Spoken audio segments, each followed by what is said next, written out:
attempt at showing you Remember the Titans, forming, storming, norming, and performing. And if necessary, I'll turn down the stuff that was. So here is the forming, norming, storming, performing with Remember the Titans. So. Listen up, I'm Coach Boone. How much fun you're going to have this season. We leave for camp, Gettysburg College, August 15th, 7:29 a.m. If you report at 7:30, you will not be playing football this season. You will be watching. You will wear a jacket, shirt, and tie. Forming the group. Buy one. Can't afford one, then one from your old man. If you have a man, then not a trunk, trade him for his. The bum on the street that looks as raggedy and ridiculous is what I'm looking at right now. This is no democracy. It is a dictatorship. I am the law.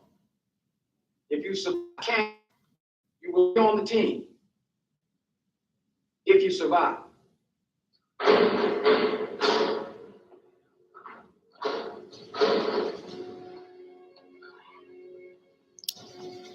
Him going? Yeah, listen, call shots, don't play.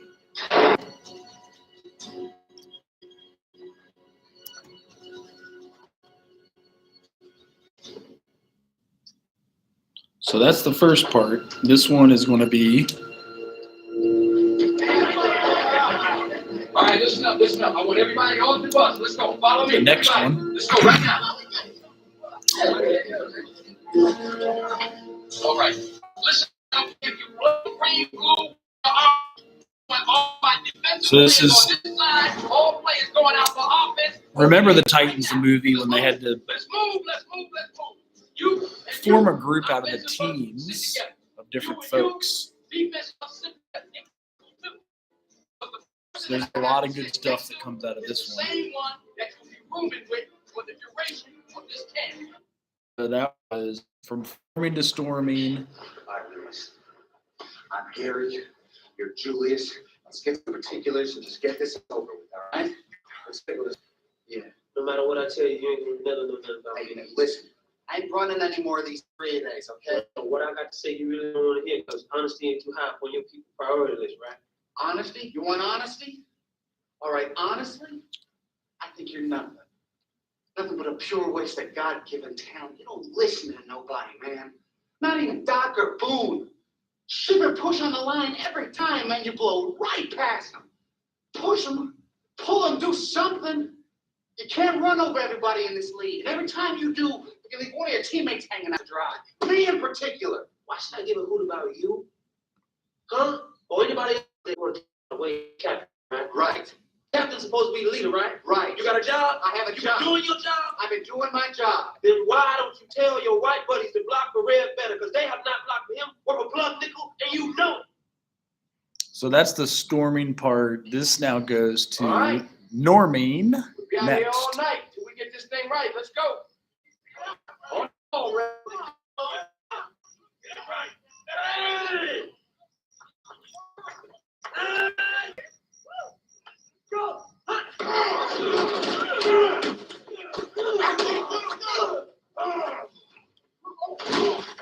What was that, Ray? Whatever it is, it ain't blocking. You know what I'm talking about? You do a break. Julie's one. Wait. Get the ref once, just one time. I swear to God, I hit you so hard by the time you come to, oh boy, you're gonna need a new haircut. You understand me? Let's play, fellas. The ball was rubbed again.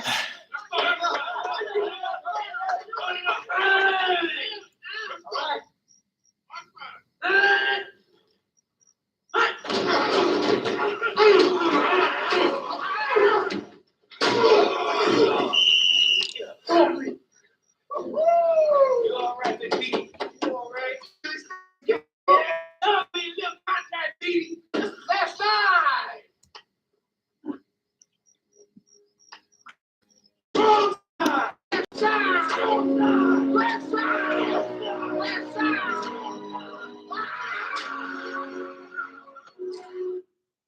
So that was performing and I swear to God, I audible. I didn't hear. All right, fellas, come through. Swear to God. Stay on that side. They broke a bone in the wrist. You ever thrown into one of this? Got one hand. Take it easy.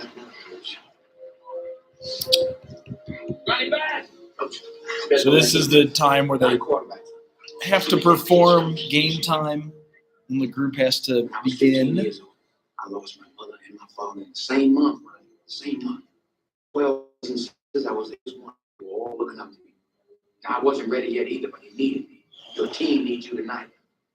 You're the colonel. You're going to command troops. It's right. 48-0 reading. Let's go. So they have to go out during game time and do some of this stuff.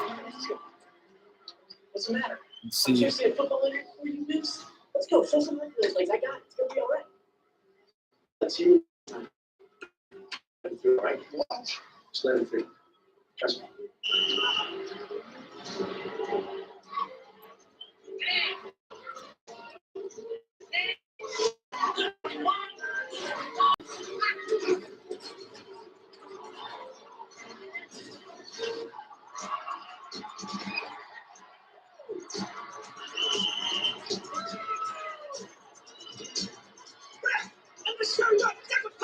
And the quarterback, kidding me, coach?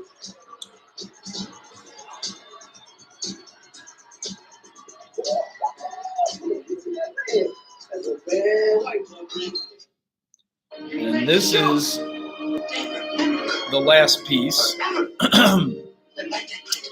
Adjourning and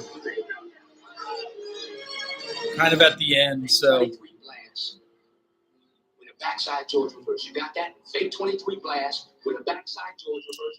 and I'll turn it down as sometimes it gets annoyed at me for doing that.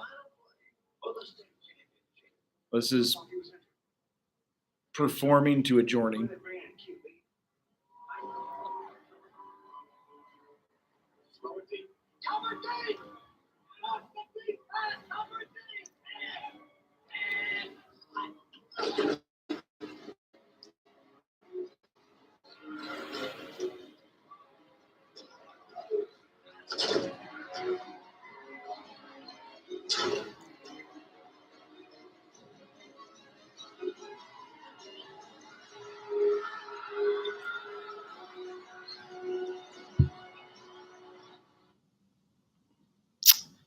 So that's,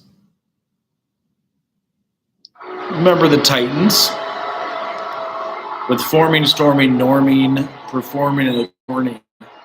All the phases that we go through.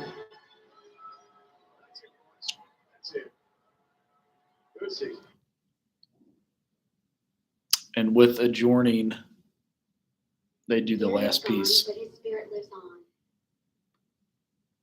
and kind of give the eulogy of Gary there. So, and a lot of good forming, norming, storming in there, but I wanted to get over to the PowerPoint now and play from there for the next round for you guys.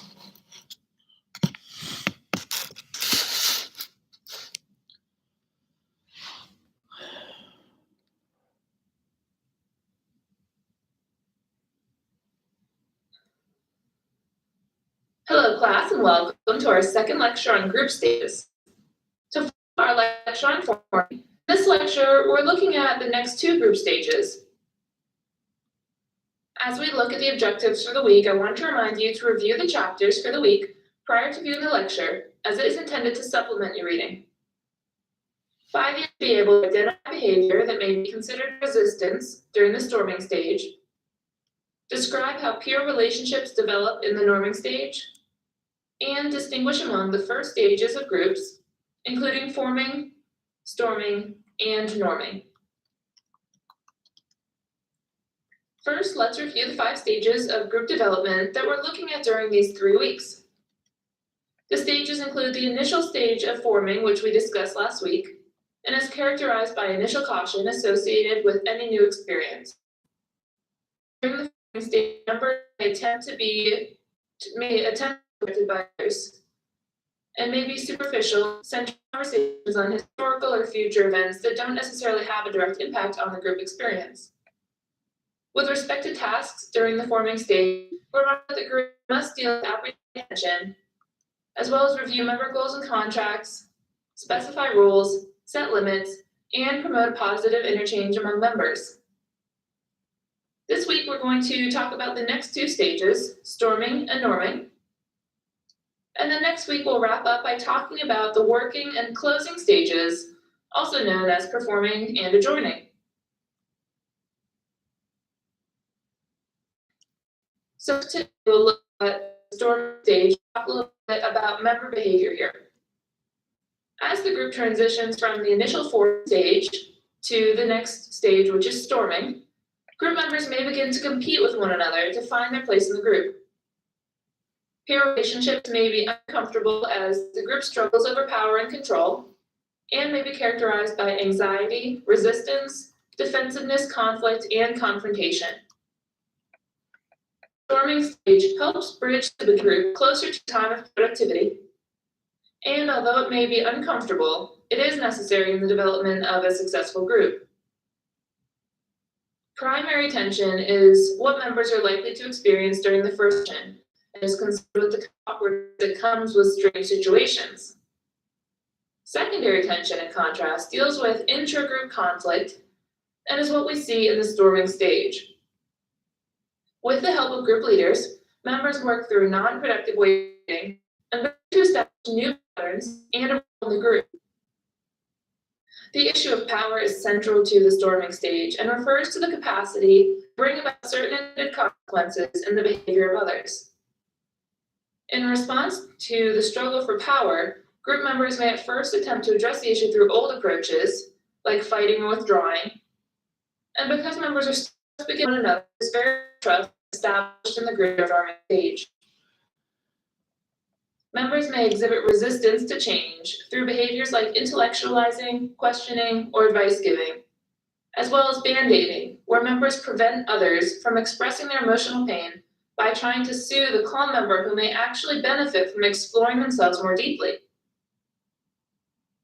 Other resistant behavior may be seen through dependency, or members who monopolize group time, and also through an attack on the group leader, which may come as a result of subgrouping, fear of intimacy, or extra-group socializing.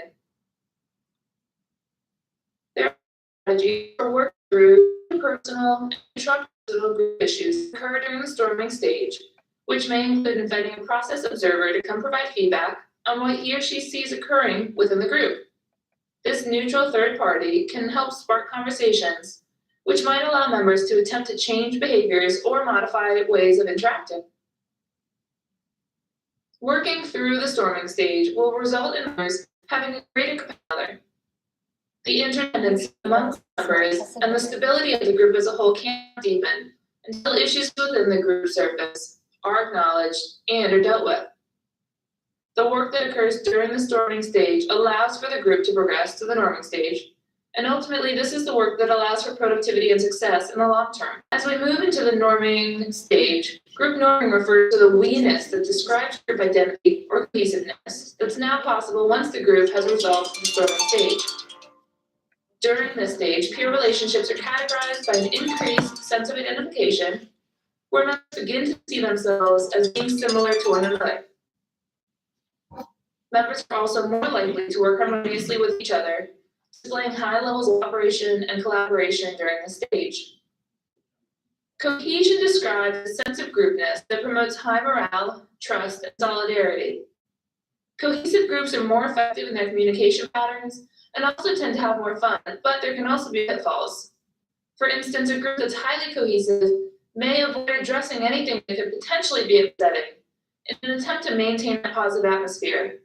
But ultimately, this detracts from the overall success of the group and its members. With respect to tasks, during the norming stage, group members learn to regulate, evaluate, and coordinate their efforts. They do so by showing support, empathizing, facilitating discussion, and providing self-disclosures which reveal information about themselves to other group members. The norming stage results in a group that feels connected and is able to move on to concentrate on being productive rather than protecting themselves. Norming allows group members to clear their minds, reassess their goals, feel good about themselves, and make new plans for the working stage of the group. So here we are again, ready for our second video clip, looking at leading in the here and now. This 1 hour section is called Transition and Flight. And you will again need to log in using your username and password in order to access the video. This video is going to illustrate these next two stages for us of storming and norming, and also provides a nice model for strong group leadership. Please make sure to take the time to review this video, whether it be in short segments or the issues of anxiety, and later an increased sense of identification and cooperation and collaboration among group members.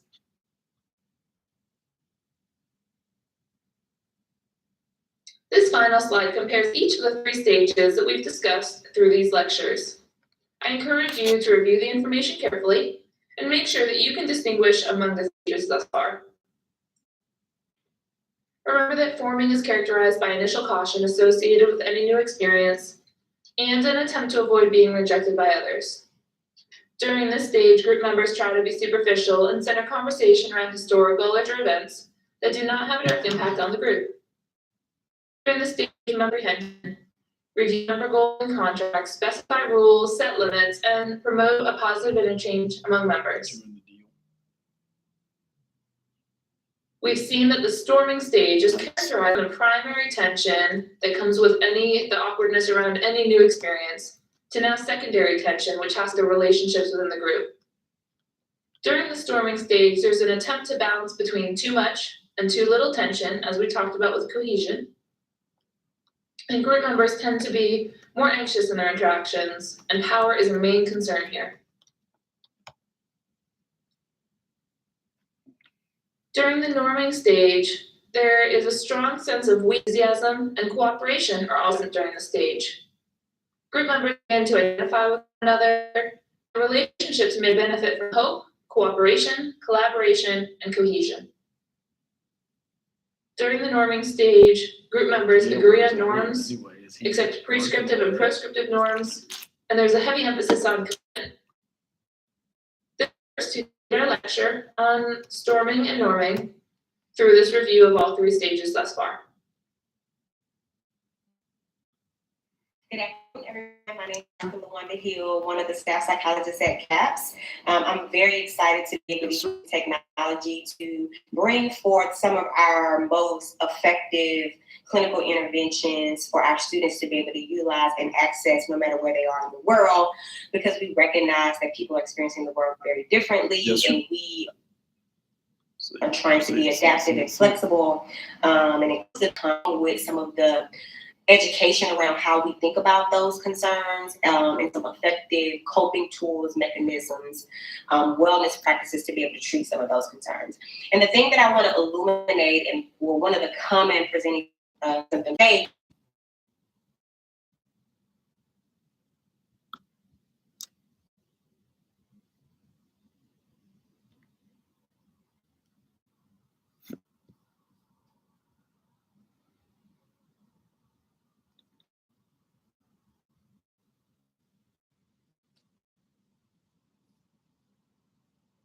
All right, so this is a group on imposter syndrome.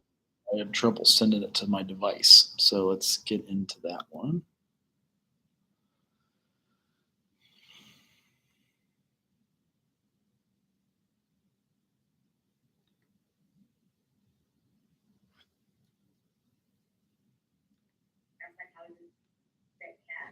I'm very excited to be able to use technology to bring forth some of our most effective clinical interventions for our students to be able to utilize and access no matter where they are in the world, because we recognize that people are experiencing the world very differently, and we are trying to be adaptive and flexible, and inclusive in the ways in which we meet students' needs. And so one of the things that we do is kind of like some of those concerns that we see at Stanford CAPS, along with some of the education around how we think about those concerns, and some effective coping tools, mechanisms, wellness practices to be able to treat some of those concerns. And the thing that I want to illuminate, and one of the common presenting symptoms that I want to illuminate today is imposter syndrome. Imposter syndrome is perhaps one of the most, if not the most, common things that I see students come in for at CAPS. And imposter syndrome impacts our undergrad students, our graduate students, our medical students, our law students alike. It is a very common set of symptoms to experience. Those who are not familiar with imposter syndrome, it is this pervasive feeling of self-doubt, inadequacy, feeling like you don't belong, feeling like you're a fraud and that you're going to be found out. And I would like to offer my way of thinking about imposter syndrome, which is what we call our clinical approach, based in liberation psychology, and then some psychoeducation about what may be happening that contributes to us experiencing imposter syndrome, and then some interventions, or what we would call for you, what you would probably refer to as coping tools or wellness practices to be able to overcome imposter syndrome. So the way I think about imposter syndrome is it is a small piece of the puzzle. It is a piece of the puzzle that's part of this larger puzzle of what we call social determinants of mental health. Right? I want to say that again so that people can really soak that in. Social determinants of mental health is exactly what it sounds like. A lot of our mental health and well-being is determined by social determinants, being our social demographics, our race, our ethnicity, our gender, the geographical location we grew up in, our religious and spiritual affiliation. Those things are so different for everyone, and they are part of a larger system in which we experience the world and access to resources and education and housing and economical status in very different ways. And so I want to talk about this idea of social determinants of mental health to give you a framework of imposter syndrome. So I guess we can spend our time talking about three things. What are the social determinants of mental health that impact us and why we may feel imposter syndrome? And in what ways does that show up? And what do we do about it? Because that's the real reason I think that people tune in is what do we do about it and how do we overcome it? So what are social determinants of mental health? They are in simplest form, things that are happening at a very larger systemic level that are and impact our health and well-being. I'm going to name some of the social determinants of mental health that impact us personally. Think about yourself as a bird in a bird cage, okay? And that bird cage has a lot of bars, right? It's a cage, so it is bars within a larger system, and each of us may have different bars in our life, like the bird, that prevents us from being our highest version of ourselves, being able to operate in the ways in which we would like. And some of those bars could be what we call imposter syndrome, and they come from several different places. I'm going to name about 7 social determinants of mental health. The first is income inequity that may be contributing to why you feel inadequate, like you don't belong, like you have self-doubt, or that you're a fraud. Income inequity is exactly what it sounds like. Some of us have come from families of origin who have different incomes. Lower class, middle class, upper class, the wealthy, we all have different incomes that are directly tied to the neighborhoods we live in, another social determinant of health. It also ties to the educational systems that we're a part of, which is another social determinant of mental health.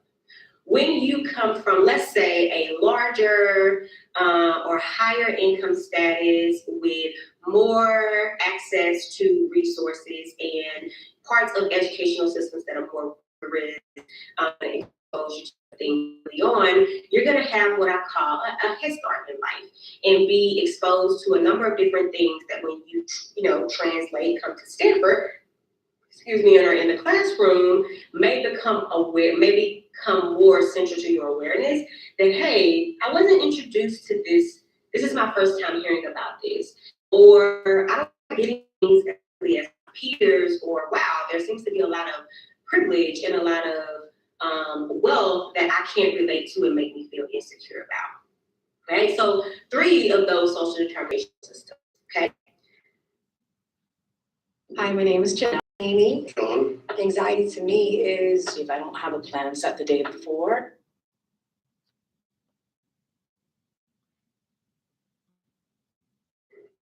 The other is barriers to access. Barriers to healthcare access. Because once you have, let's say, been experiencing some symptoms for a while, but you have a historical distrust of healthcare and mental health systems, then you are less likely to be exposed to different ways to help cope or overcome symptoms that may be interfering with your schoolwork, which may cause you to be more behind, which then can contribute to this sense of inadequacy and self-doubt. Access to healthcare has historically and currently been different for different people. Some people have access and they are very trusting of the systems because those systems have been designed to privilege them. And some people have had lack of access to healthcare systems, and those systems have kind of prevented us from engaging, and therefore if you don't engage, you don't get what you need to overcome the things that you're experiencing.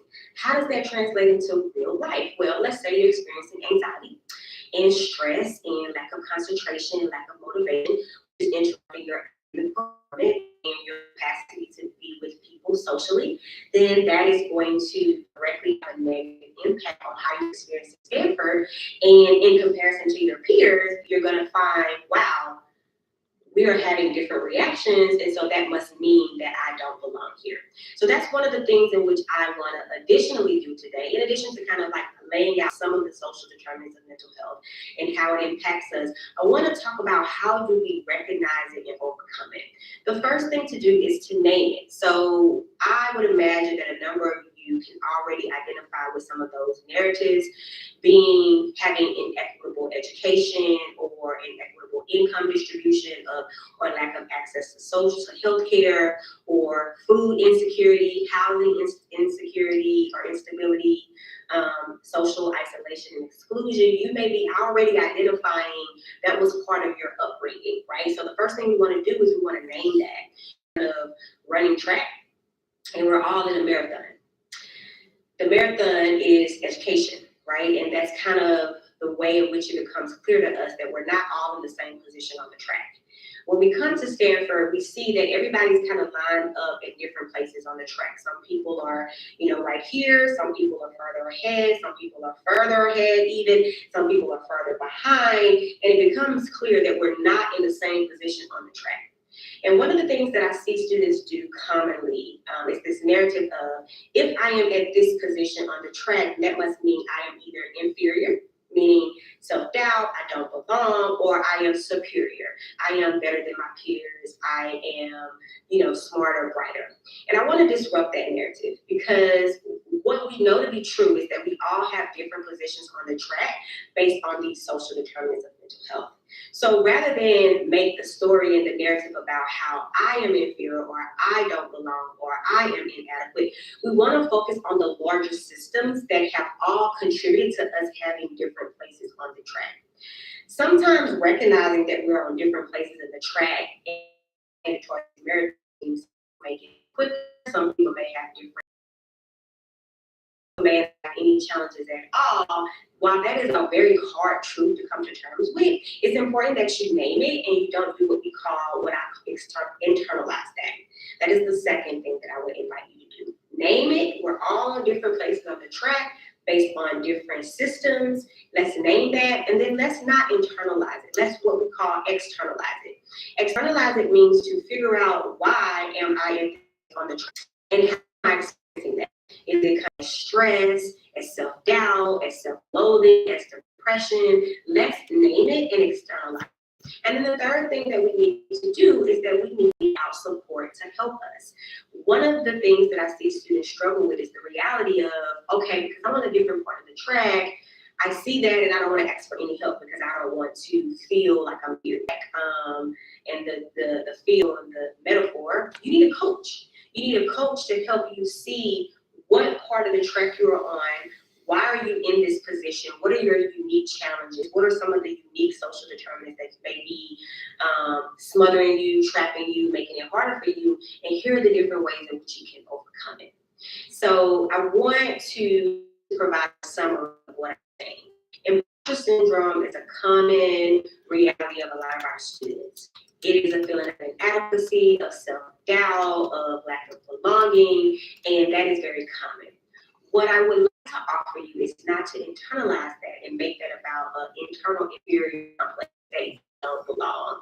But this is something related to you. The reality of it is that there are a lot of larger systems, policies, and cultural norms that contribute to how we all show up at Stanford.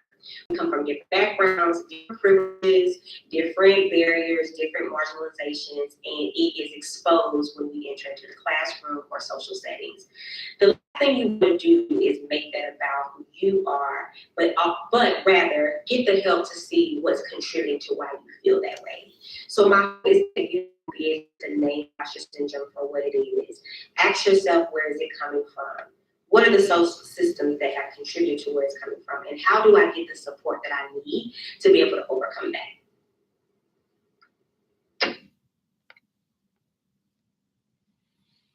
All right, so keep in mind that imposter syndrome is real, and some of these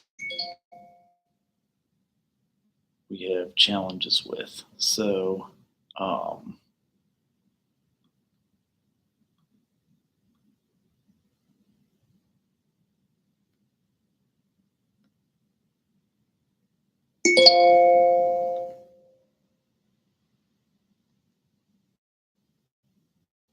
these are from Stanford,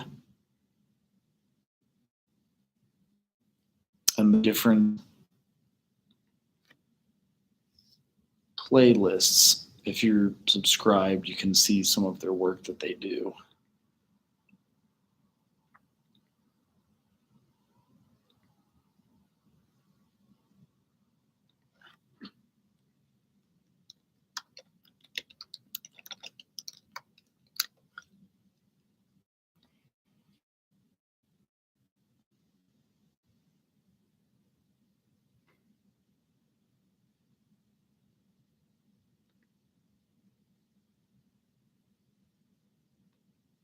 It's time for me to get set up for therapy, and I use this room as my office, but the desk is over here. And so when I'm seated at the desk. Hello, welcome to Group Therapy Central, where today we're going to be talking about the difference between support groups and therapy groups. You already know the difference between support and therapy groups. You are definitely in the minority, because most people don't know the difference. In fact, many mental health practitioners don't know the difference between a support group and a therapy group. And if they do, they might not really be able to articulate very well.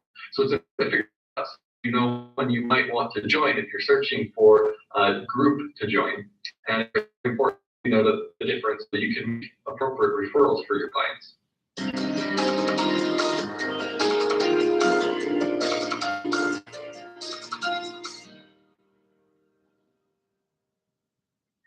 So there are a number of differences between support groups and therapy groups. Of course, there's some overlap as well, but it's important to recognize the differences. One of the biggest differences is in the goals of the group. A support group, the goal is usually focused around supporting each other. And a good word for that, I like what Raina Pollock uses in her blog post, the link below.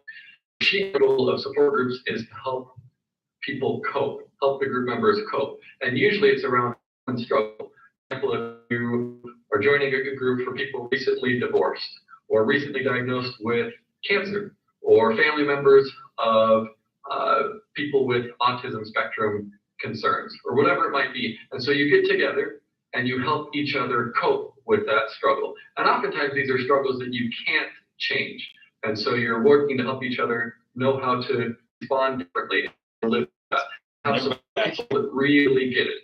Because sometimes family and friends might not really be able to get it. If you were just diagnosed with cancer, they can be as supportive as they can, but it can be super nice to go meet with other people that are in the same boat as you and review. With therapy groups, the primary goal is change.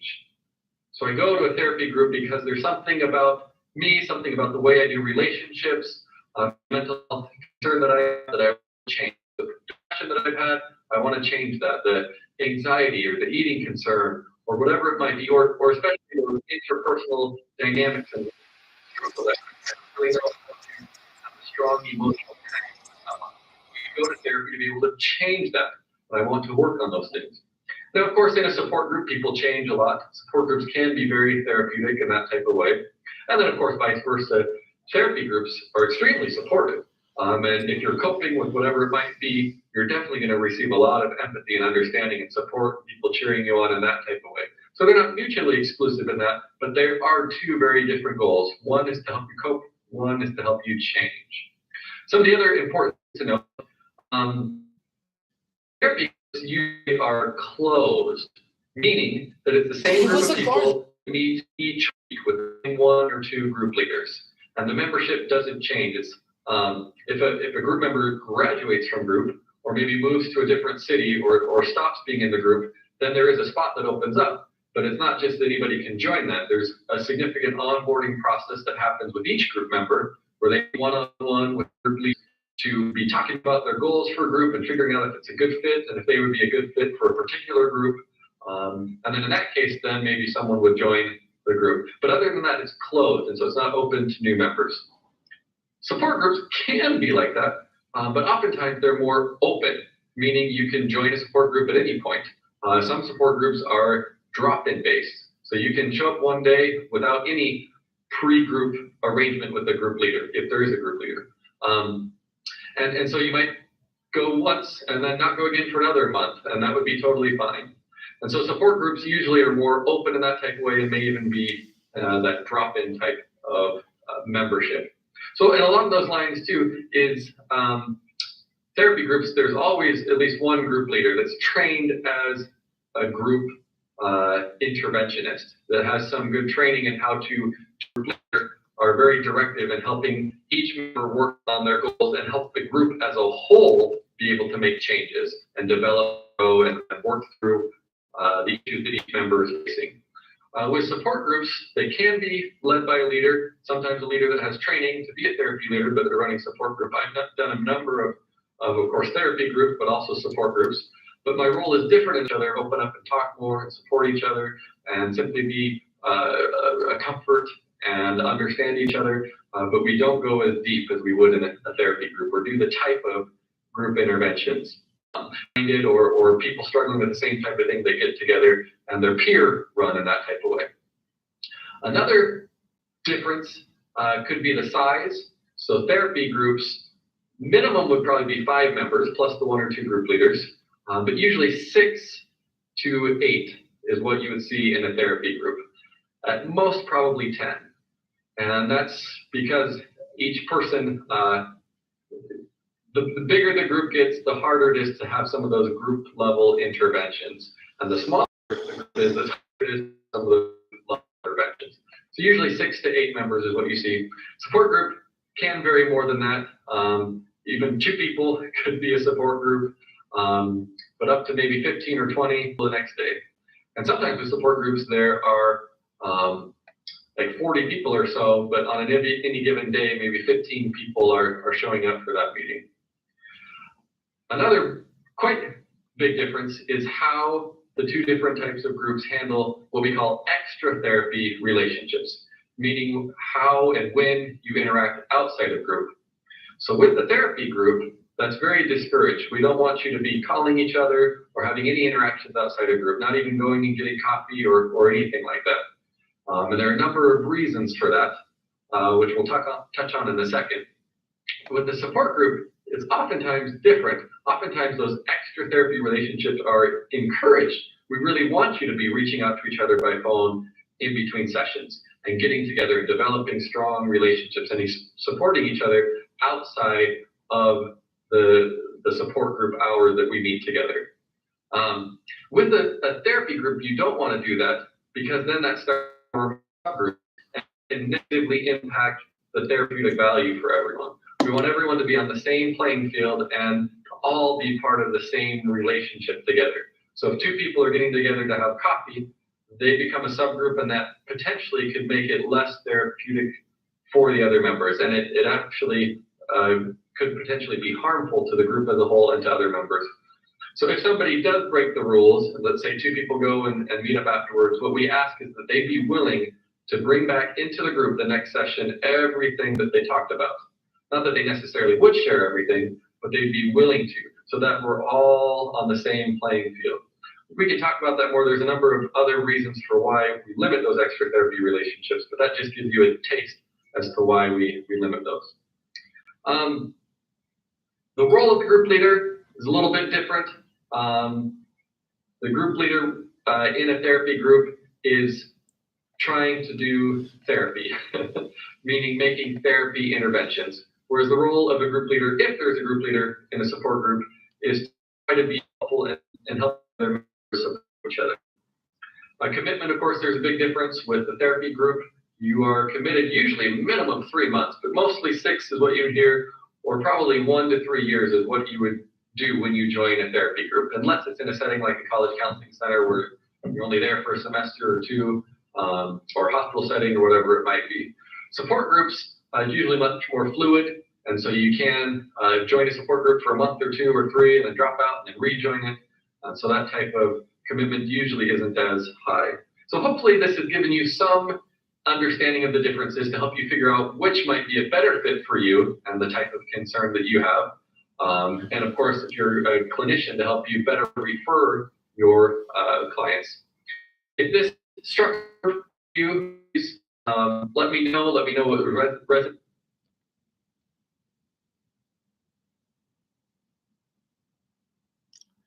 So the trauma group is the most common one. I'm going to start with right here. From coin-appointed special advocates. CASA.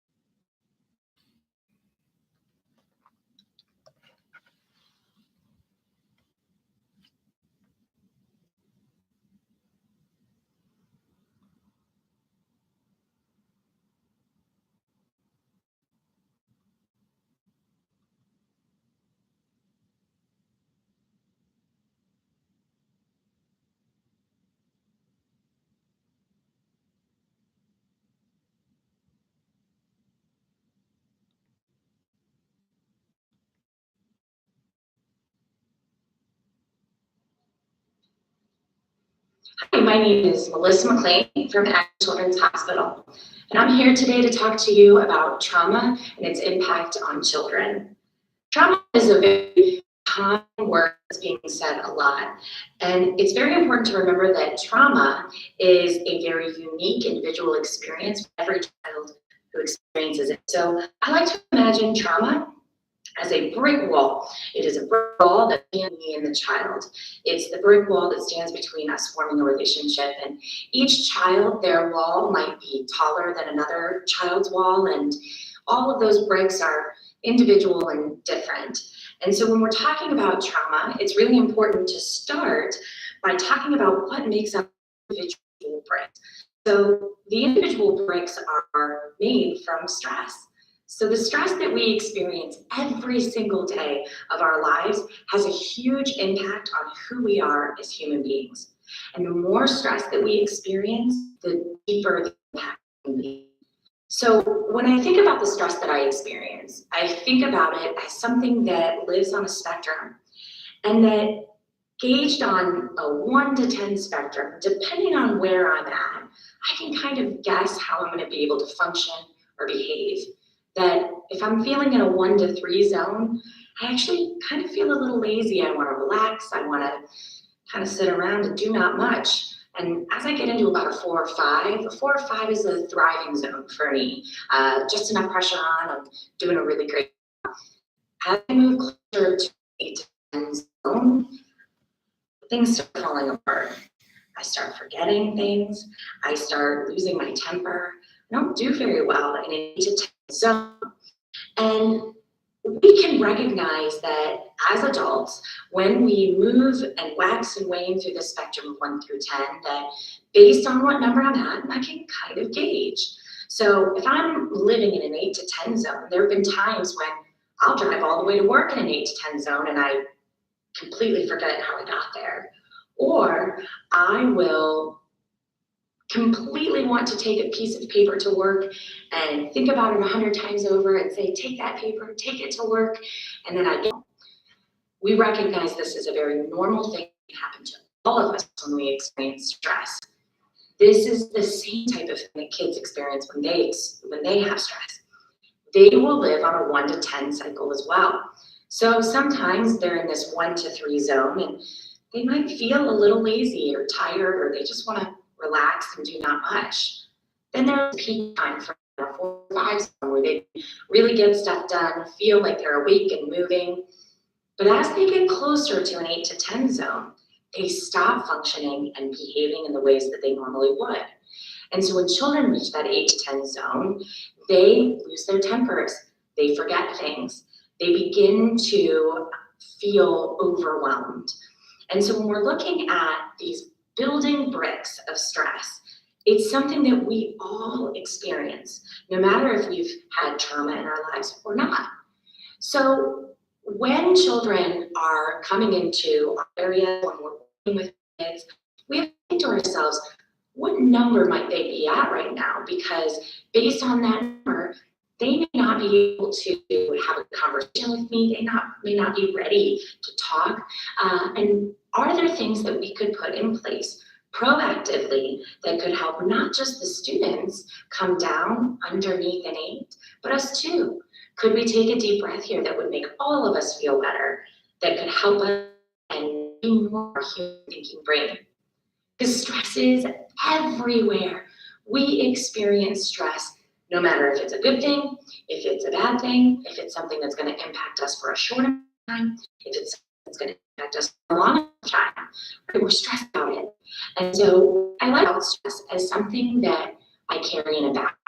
So every morning I get a backpack and I, just walk through my day carrying all of the stressors that I have with me. Sometimes stressors that I'm experiencing, I consider light. Light stressors are predictable stressors that impact us for a predictable amount of time. So that might be things like traffic or work deadlines or our monthly budget or having to take my kids to extracurricular events, right? These things, even though they stress us out, they're predictable stressors that impact us for a predictable amount of time. These types of stressors, they impact us every single day. So I always like to think about this as the I Love Lucy episode. If you've seen it, the I Love Lucy episode where there's the conveyor belts of chocolate, right? And Lucy's trying to keep up by shoving all these chocolates in her mouth. I imagine the same thing with my light stressors, that every single day the conveyor belt starts and here come the chocolates. Instead of having to shove them in my mouth though, I kind of get popped down in that backpack. And all I'm really carrying in my backpack is light stressors. I feel pretty light. So I might get caught in traffic and I'll say, oh, it's traffic, that's all right. I've got room for that. Or, oh, that person gave me a strange look. That's all right, I have room for it. And on those light days, I feel light. But then there are other days that I experience a whole different type of stressor. And that stressor is heavy. These stressors are less predictable and they impact us for a less predictable amount of time. So these are things like unexpected illness in ourselves or someone that we love, big changes in our work status, financial status, housing status, right? The car accident, right?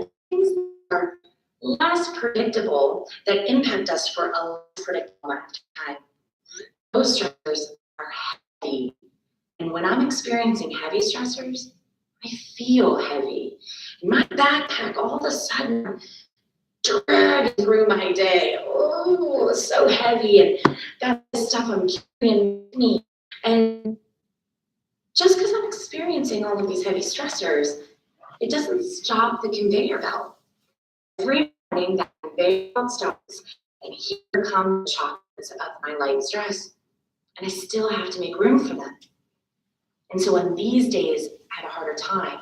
I'm carrying these big heavy stressors, and now I think, oh goodness, here's traffic. I maybe got 1 more inch here. Oh no, here's someone getting a strain. I got 1 more inch maybe here. And I get to this point where my backpack reaches capacity. Every single one of us has a capacity on our backpack. This is not a bottomless pit. We can only carry so much weight. And so on those days where we're carrying lots of heavy stressors with us and the chocolates keep coming, we start to run out of room. And for me, it always kind of ends up selling a milk, and then I go to the grocery store and someone in front of me is writing a check and I completely lose it. And the cashier says to me, you have to call me. Right? And the manager comes over and says, man. And really all I want to say in that situation is, listen, lady, this isn't about you, and it's not about your check. It's about all this other stuff that I'm carrying with me and none of you know about. I think we can all relate to this situation. We've been in that spot where we're carrying heavy weights and we lose our cool, right? Sometimes though we forget that kids are carrying backpacks too. No matter how young the child is, they are carrying a backpack. And every single day for them, the chocolates are coming, right? Every day they have these light stressors that happen. Things that are predictable, things that impact them for a predictable amount of time. But then we also have students who are carrying very heavy stressors and less predictable and impact them for less predictable amount of time types of stressors. And so on light days, or kids who are experiencing light stress, they feel pretty light. And they're walking around and they've got room for all of the everyday little light stressors that come along. But then we have students who are carrying those very heavy stressors. They have less, and then it comes to a point where they reach capacity and they lose control. And we see this, right? All of a sudden a student will say, you know, this kid's sitting in my chair, or you took that from me. And we might say, hey buddy, you need to calm down. And maybe someone else comes and says, buddy, you need to calm down. And really all the child wants to say is, yeah, but really it's not about my book. It's not about him taking it. It's about all the other stuff I'm carrying with me and no one knows about. Stress is something that impacts every single one of us, and children are exposed to stress across the board. Things like being separated from their parents. Things like worried about my siblings and how they're doing or how they're feeling. New situations, boy, we expect kids to adjust to change in ways that we as adults can't do. We are so overwhelmed by change, but kids are especially, right? They may have practiced this type of change 1,000,000 times over.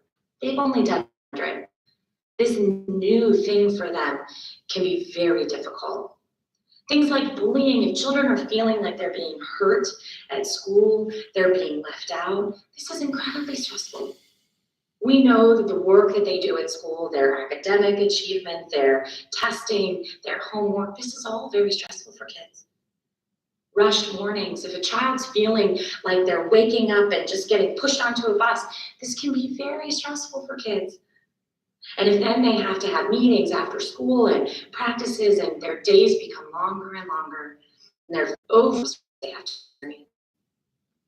Another one is an idea of too many expectations. I think sometimes when we think about stress, we think about kids who have high need, right? Kids who maybe are academically, maybe they're struggling socially, maybe they're struggling emotionally. And yes, of course, we're talking about the kids, they have tons of stress, but so does every other child on the spectrum.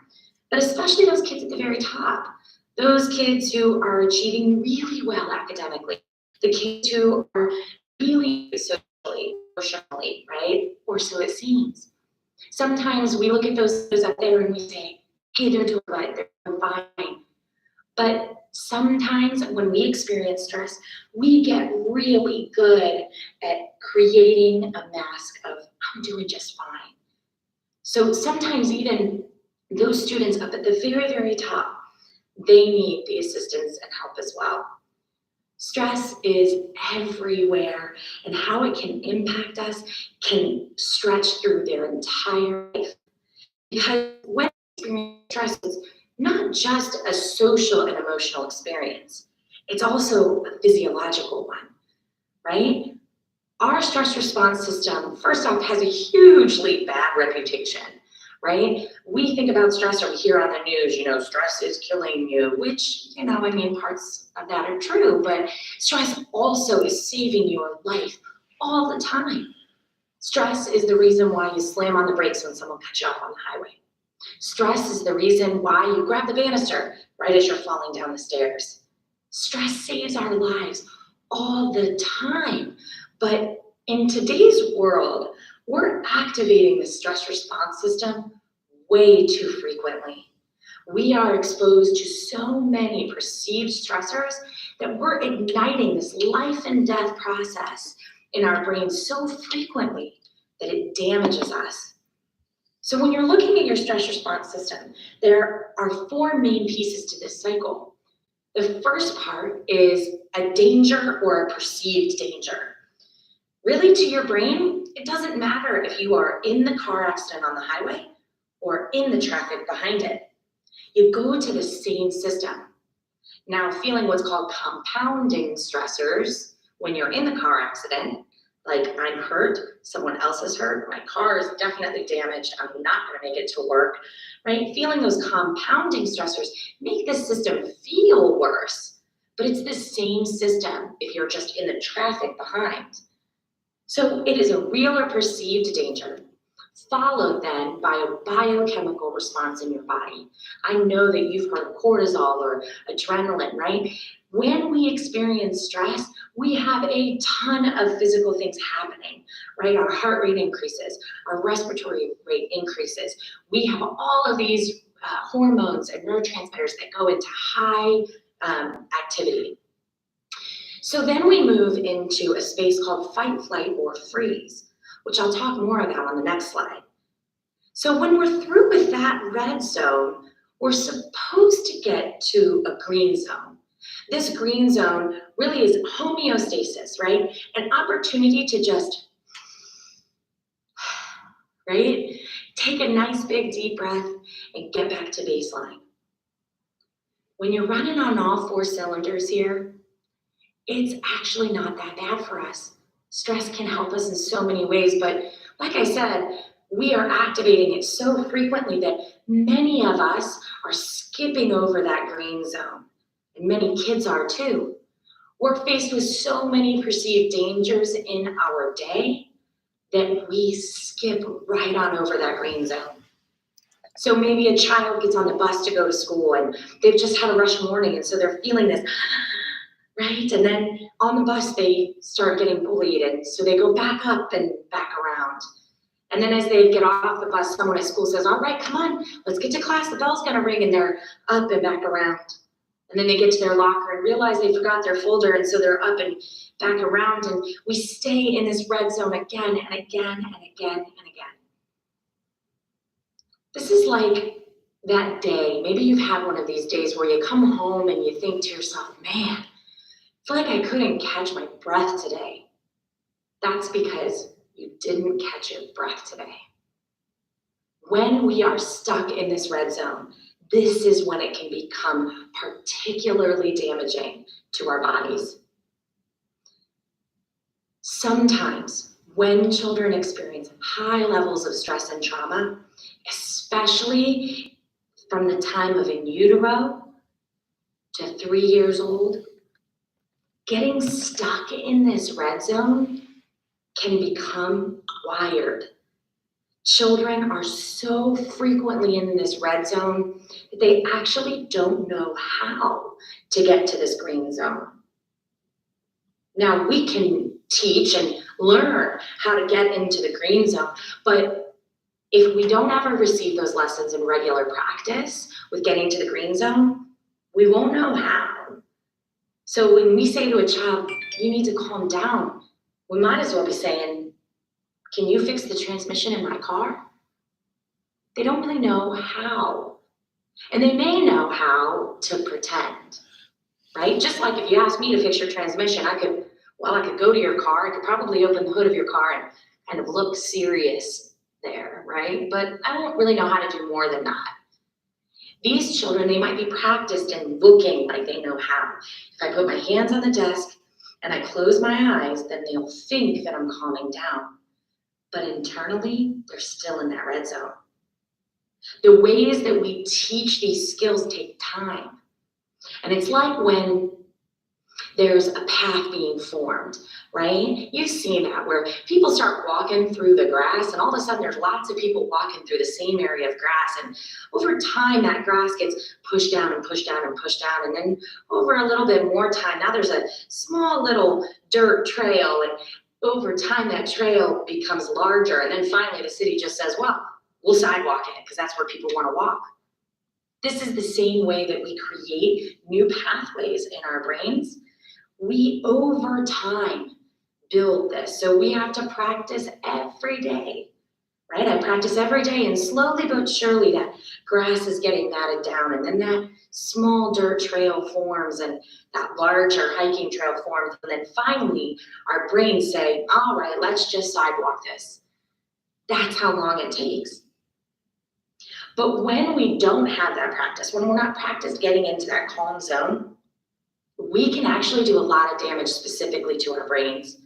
And so when we are working in our stress response system, we are primarily functioning out of three main brain parts. And those three brain parts are the amygdala, the hypothalamus, and the hippocampus. So I like to think of these three brain parts, right? And this is, of course, super simplified. I like to think of them as people, because to personify them help me better understand how they work. So the very first thing that comes into action, right? So say my brain sees danger. So I see red brake lights of traffic up ahead on the highway. The very first part of my brain that comes into danger is my amygdala. And I like to think of my amygdala as like a first responder emergency staff, right? And so my brain sees these red brake lights of traffic and my amygdala says, dude, there's danger. And that alerts over to my hypothalamus. Now, I like to think of my hypothalamus as a personal trainer at the gym because it's her job to send signals down to my adrenal glands above my kidneys and to send out that cortisol, that adrenaline, increase my heart rate, increase my respiratory rate. Really, it's her job just to get my body on board up to that 10, just in case I have to run or fight something. Then that signals over to my hippocampus. And I like to think of my hippocampus as a secretary, and I like to imagine that she has this very large filing cabinet. And when she opens it, it's like the biggest filing cabinet you could ever imagine. And inside are all of these types of files that she stores. So I think of her this way because it's my hippocampus's job to store all of my memories that have emotional components. And so all of those times that you laughed, the times that you cried, the times that you felt relieved or excited or overwhelmed or frustrated or calm, right? At ease. All of those emotional-based memories are stored in your hippocampus. And what she does with those files is she guides my fight, flight, or freeze response based on past experience. So if my amygdala, right, we see these red brake lights of traffic up ahead, and my amygdala, she says, there's danger. And my hypothalamus, she says, all right, let's get your body ready for action. And my hippocampus flies open that filing cabinet and says, the last time you got stuck in traffic here, you actually got off on this exit and you made it to work on time. Do that. It guides my fight, flight, or freeze response based on past experience. This process is lightning fast. It has to be. It is so fast because it has to save your life, right? Because it's so fast that we don't really process it very much. It's not like we're about to fall down the stairs and we think, well, I should probably grab the banister. No, we don't think that. We just do it. This has to be fast to save our lives. The problem is, though, because it's so fast, it frequently misfires. Best example I have is watching a scary movie. Have you ever been watching a scary movie and you get that jump scare? That's a misfire of your stress response system. That upward movement is your amygdala saying danger and your hypothalamus saying, body, get ready. And then that is your hippocampus saying, don't worry, you're watching a scary movie. You're safe, right? So it's so fast, it frequently misfires, but we also don't have a whole lot of control over this. Have you ever been watching a scary movie and you know that the jump scare is coming and you still can't stop it, right? It's like, dun, dun, dun, dun, dun, dun, dun, dun, dun, right? You know that the jump scare is coming, but it's still very hard to stop it because we don't have a whole lot of control over this. Now for me, I'll see Jaws come up out of the water and I'll get that jump scare.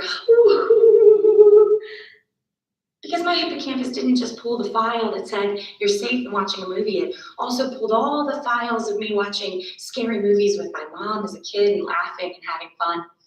It pulls out all the files of me watching spooky movies with my own children and laughing and having fun. It pulls out all the files from being in a haunted house and laughing and having fun. It pulls out all the files of my kids going around the corner, boop, right, laughing and having fun. So my hippocampus does all of this in this blip of a moment, and she says, you're safe and this is fun, laugh.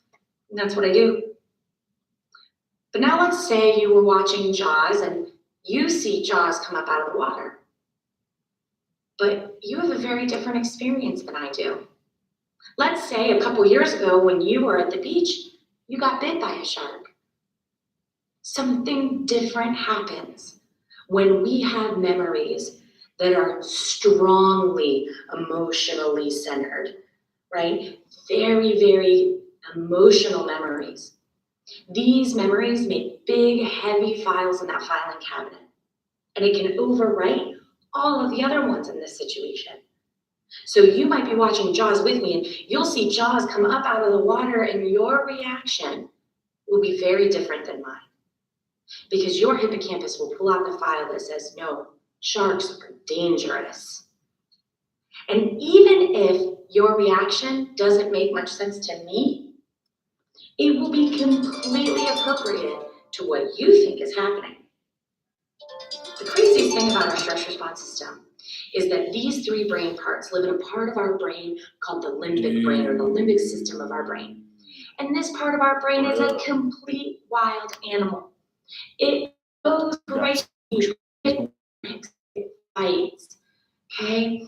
This part of our brain is absolutely crazy. And the one really bad thing about it is that it doesn't work with the other parts of our brain when it's activated. No, don't So do it. when we are stuck in that red zone again and again and again and again, we are living in our wild animal brain. And our wild animal brain doesn't want to even work with the very important part of our brain called the frontal lobe. The frontal lobe of our brain is this part of our brain, both sides. And our frontal lobe is our human thinking brain. This part of our brain is very important when it comes to problem solving, rational thinking, emotional regulation, learning. All of those things are happening in the frontal lobe. So if I am stuck in my red zone again and again, and I am living in my wild animal brain, I am actually unable to access the parts of my brain required for rational thinking, emotional regulation, problem solving, and learning. The best example I have of this, have you ever lost your keys in your house? I know I have, right? And I tear apart my house and flipping over furniture and I'm crying or sweating and I'm panicking because I can't find my keys. That's my wild animal in action, right? But it takes this minute, it takes this second to sit down, usually because I'm tired, right? And I sit down and I take a couple breaths and then all of a sudden, I look up on the hook and I realize, how did they get there? It's like by magic. My keys have appeared on that hook, but I swear I looked there 4 times. Your wild animal brain doesn't see very well. It doesn't hear very well. It doesn't think really very well either. It's really good at panicking and fighting. But it takes that moment of sitting down, taking some breaths, for my frontal lobe to come on board and say, oh, they've been hanging there all this time.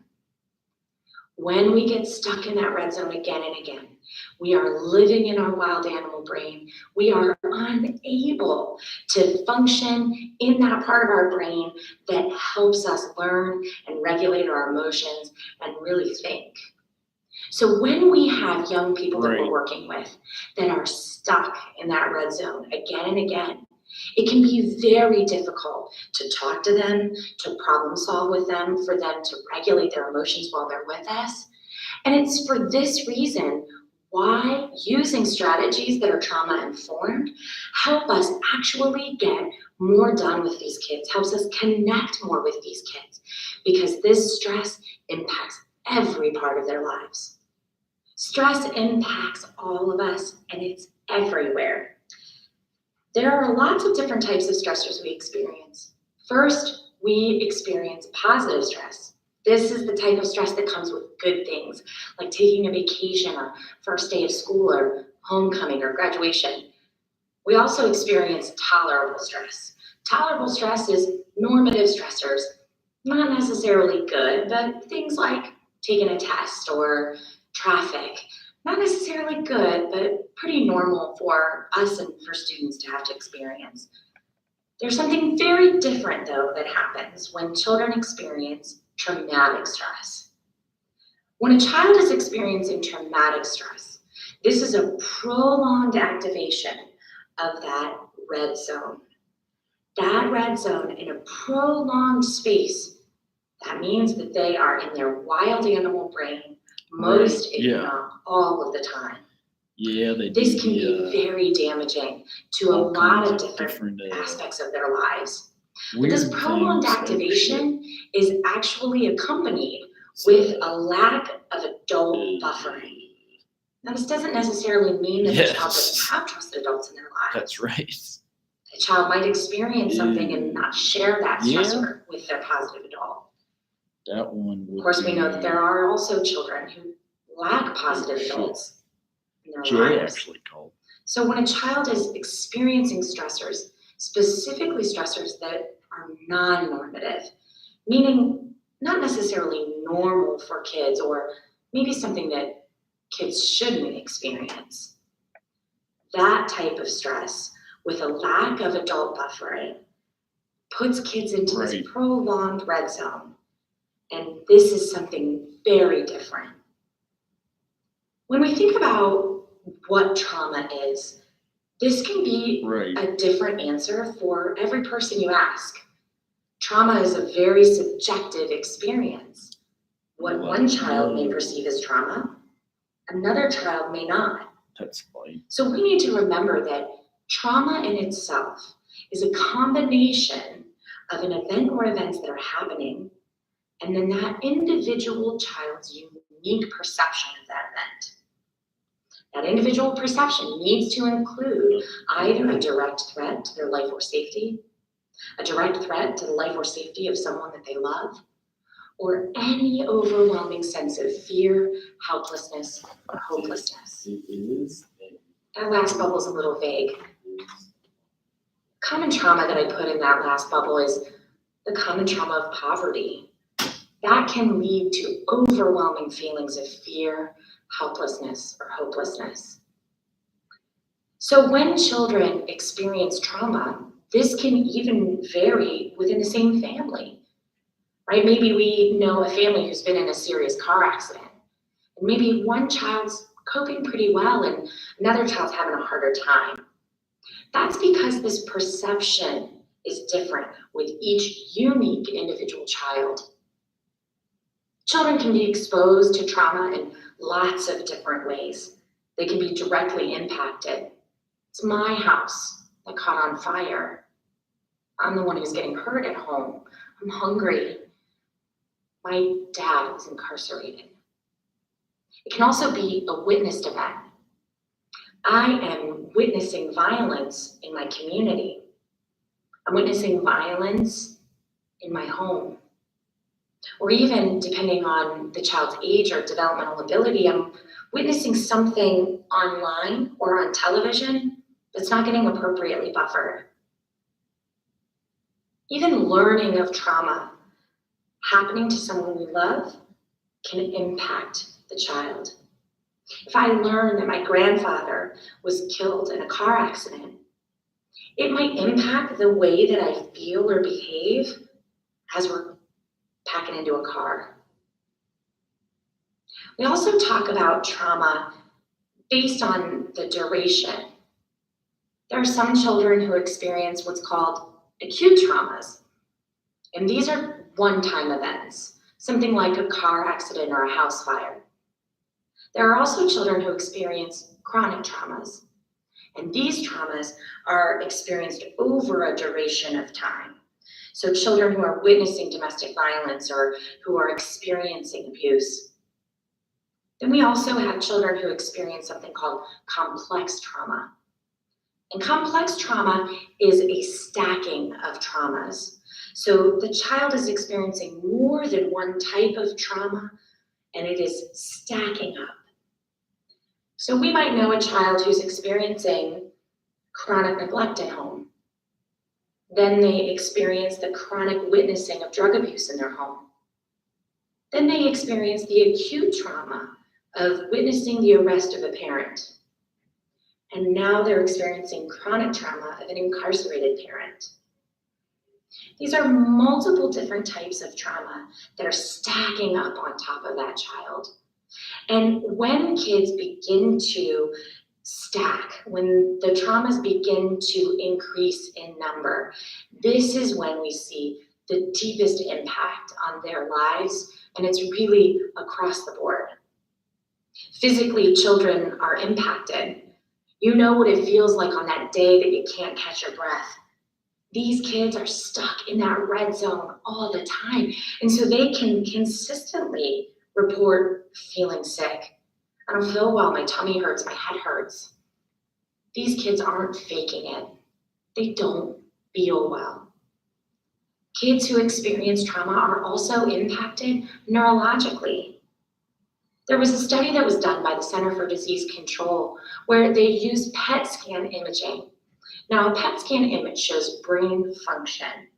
And so here on this slide, you can see that these two brain images, it's a top-down view. These are 2 3-year-old children. Our child here on the left, she is a healthy, typical 3-year-old child. You can especially see all of that red hot action happening right at that top, that frontal lobe space, where the child is learning problem solving, rational thinking, emotional regulation, all of that red hot action in that top frontal lobe zone. Now you can see the child on the right. This child was taken from a Romanian orphanage and experienced abuses and neglect. These children are going to have very different needs. Our child on the right might have behaviors that reflect some of this neurological differences. Children aren't just affected physically and neurologically, but these neurological effects can now start to move into some of their cognitive strengths and their academic work. So we might start to see children who struggle with memory or with test taking, or they struggle to perform on IQ testing, right? We also see kiddos that are impacted emotionally. Kids who experience trauma can struggle to regulate their emotions, right? So most of us can kind of hang in a 4 to 7 zone, and it'll take something extraordinary to get us to that 8 to 10. But kids who experience trauma, some of them can struggle and they may fluctuate more frequently. And learning how to stay in that middle zone is going to be a process of pushing down the grass and creating that dirt path, right? But it can be hard for them at first. Kids who experience trauma can also have a hard time articulating their emotions because of a lack of emotional vocabulary.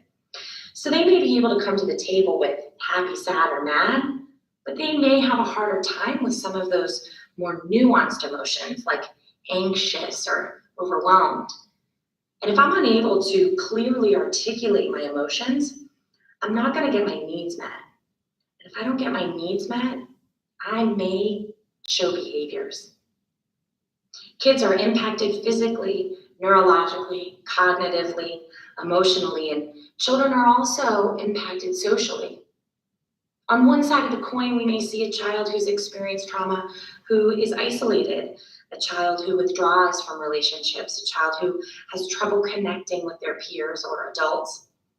On the flip side of that coin, we might find children who are very good at connecting and are very social, even class clowns. Kids who are very good at creating that mask of, I'm fine. But when you peel back one layer, you recognize that maybe they're not making real, genuine connections with people.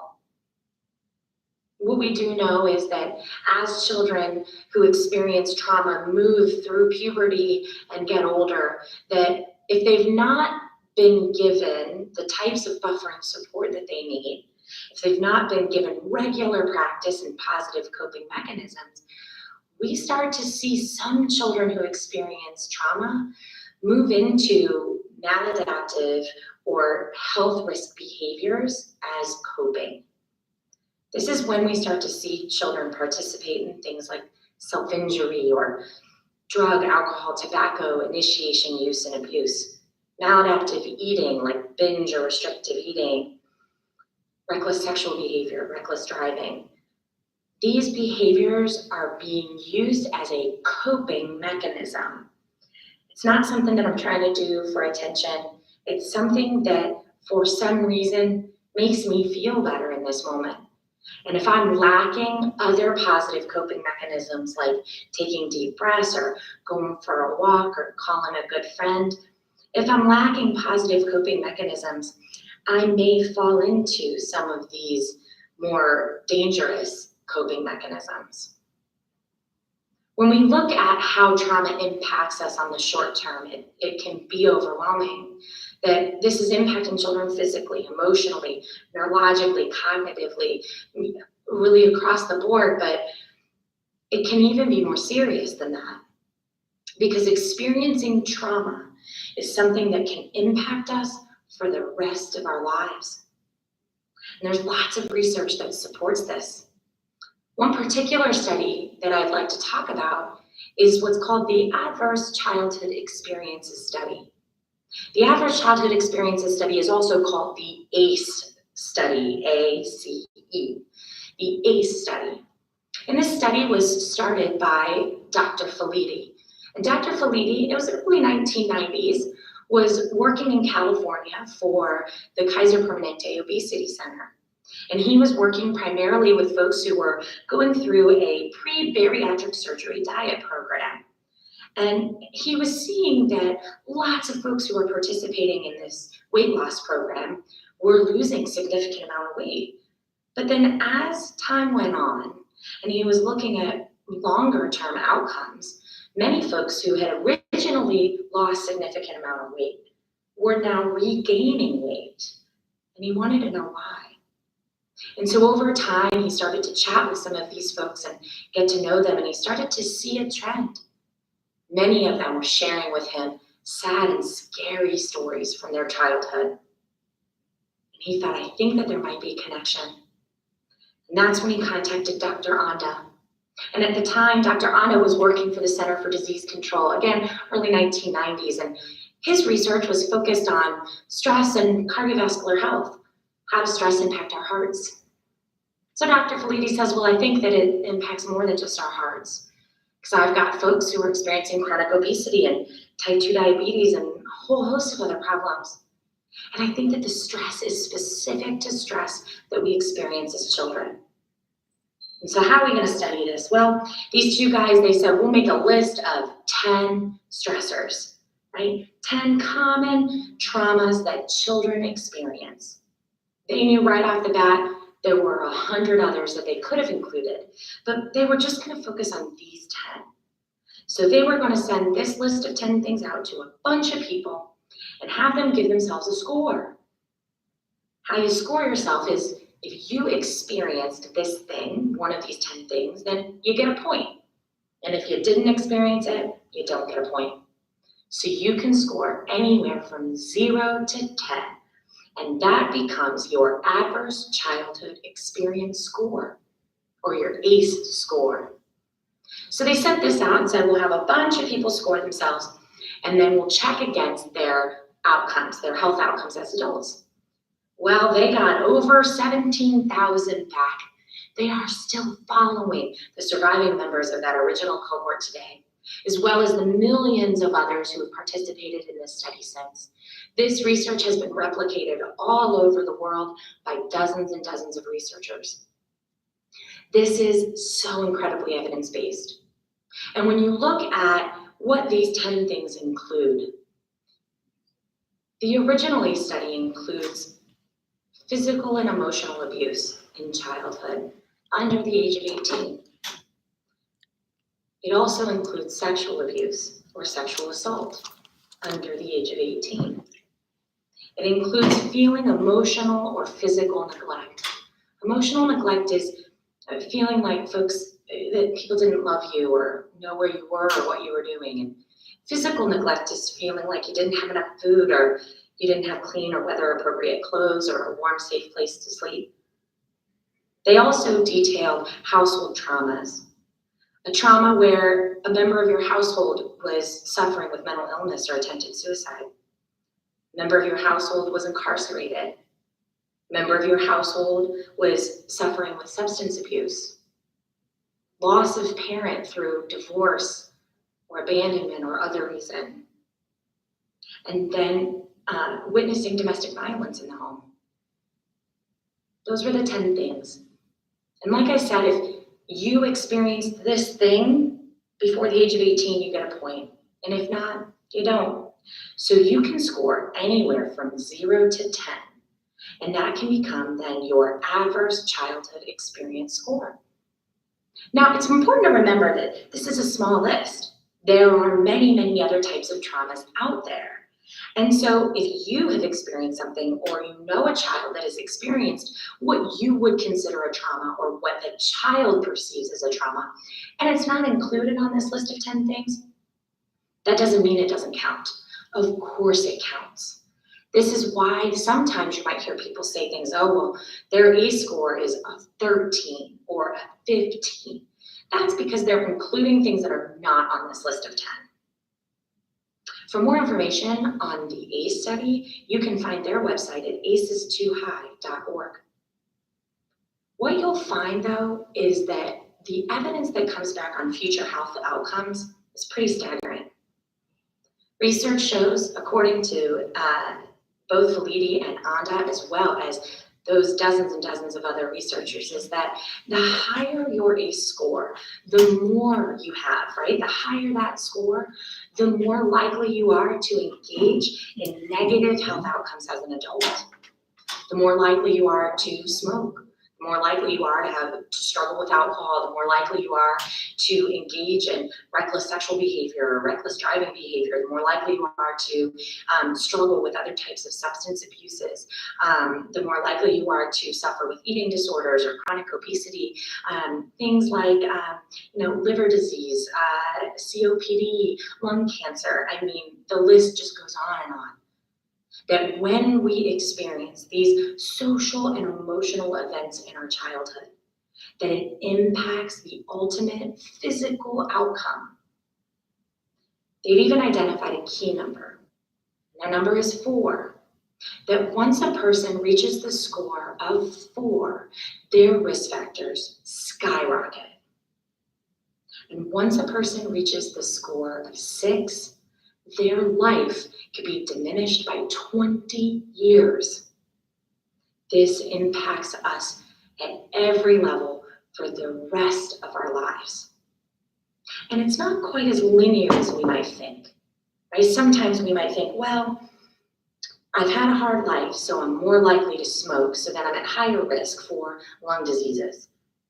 But it's not quite that linear, because even if I choose never to smoke cigarettes, I'm still at a higher risk than other non-smokers.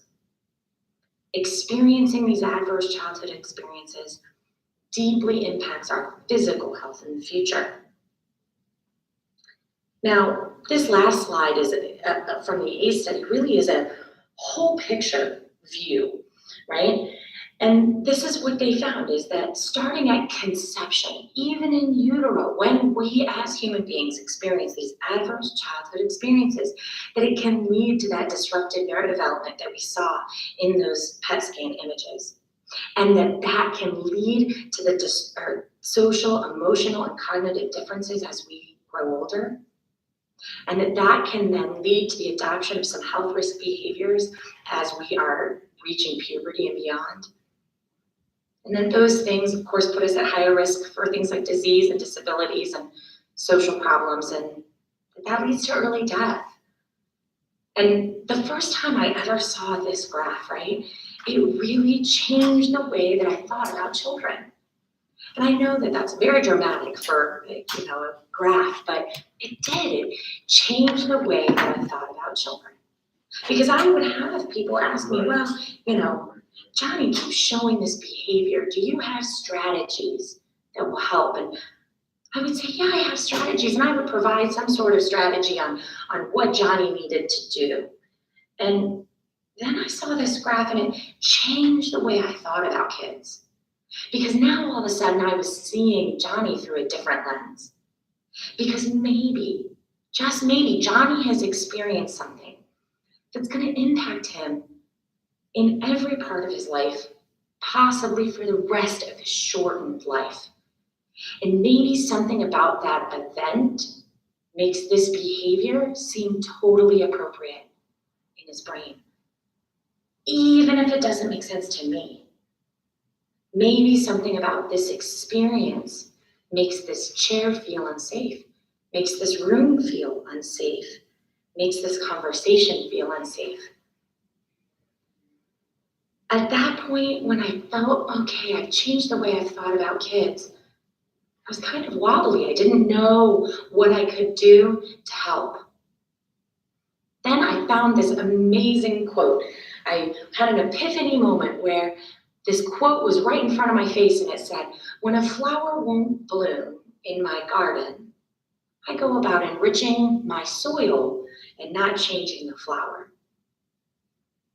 All of a sudden I started to think, wow, I had been always thinking about ways that I could impact the flower, not things that I could do with my soil that could make a really big difference. Soil is kind of a touchy subject, and we get really sensitive about our soil, right? Because we all want to believe that at every moment of every day, our soil is as rich as possible. And it is, right? But this child might need something different. We would never say that an orchid is bad because it doesn't grow the way a dandelion does. It's just different, and it needs something different from us. This took me on a whole new journey of thinking about behavior differently. Because when we're looking at behavior, there's lots of different types of behaviors. So many that may be similar between children that we work with, right? But also some that might be wholly unique to that individual child. And when we make a list of possible behaviors that can manifest because of trauma, the list could go around the building twice. But when you begin to think about behavior specifically as function, it starts to change the way that we intervene and discuss behavior.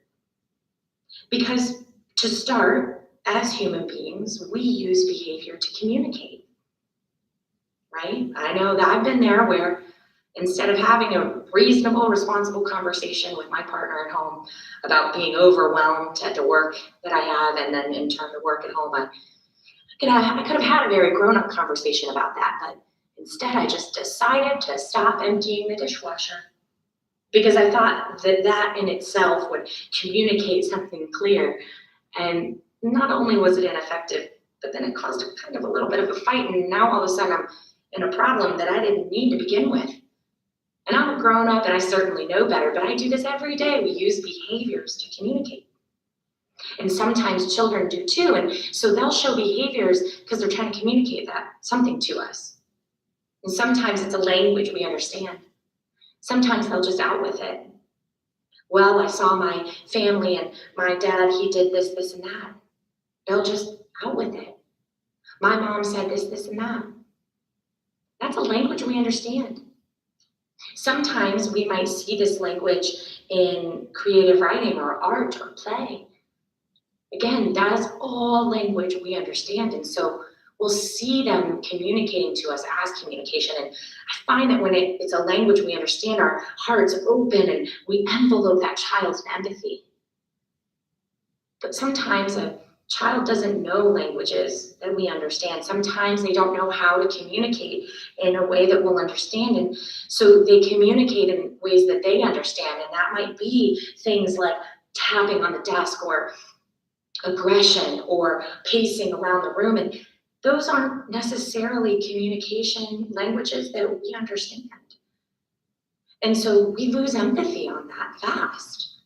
And we see it as a behavior problem versus seeing it as communication. And so anytime I see any type of behavior, my first step is to say, it's not what he's doing to me, it's what he's trying to tell me, because he's trying to tell me something. He may not know how to yet, but that's what this is about. Because behavior is communication. Behavior is also coping. We all use behavior to cope, every single one of us. And some of us even have coping behaviors that we wish we didn't do so much. I have a ton of them.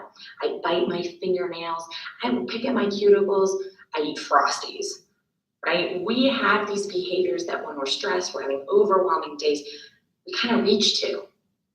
And these students have behaviors that they're reaching to as well, right? Kiddos who use behaviors that maybe we don't understand or wouldn't work for us, and we don't know that language, but for some reason they're trying to communicate something to us, and also that behavior makes them feel better. Like Frosties make me feel better.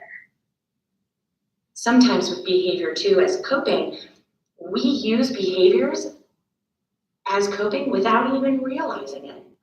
I know I've been there where I sat at the couch and, man, time went by and I knew that this potato chip bag was full of chips, and now all of a sudden it's empty. I don't know what happened in the middle though, right? Sometimes we use these coping behaviors without even realizing that we're doing it. So when I see a child with behavior, I say, it's not what he's doing to me. What's he trying to tell me? And boy, it must make him feel better, like Frosties make me feel better. And he may not even realize that he's doing it. This changes everything when it comes to how I interact, how I communicate with him, and how I can open my heart even for this child and wrap him in the empathy that he needs. We use behavior everywhere and in all different types of spaces. Sometimes we have the abilities to control those behaviors, and sometimes those behaviors happen and we don't even realize that they are, but they make us feel better. So when I understand that stress is the building bricks of that brick wall that lives between the child and I, and when I understand that those bricks can create this trauma wall that's impacted in a lot of different ways, and it can be very different for every unique child that has experienced it. And then I realize that sometimes those experiences can lead to behaviors that may seem unusual or out of the ordinary or distracting or disrespectful. But recognizing that as human beings, we use behavior to communicate and we use behavior to cope. Now I'm ready to start thinking about ways that I can help.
Thanks, Drew.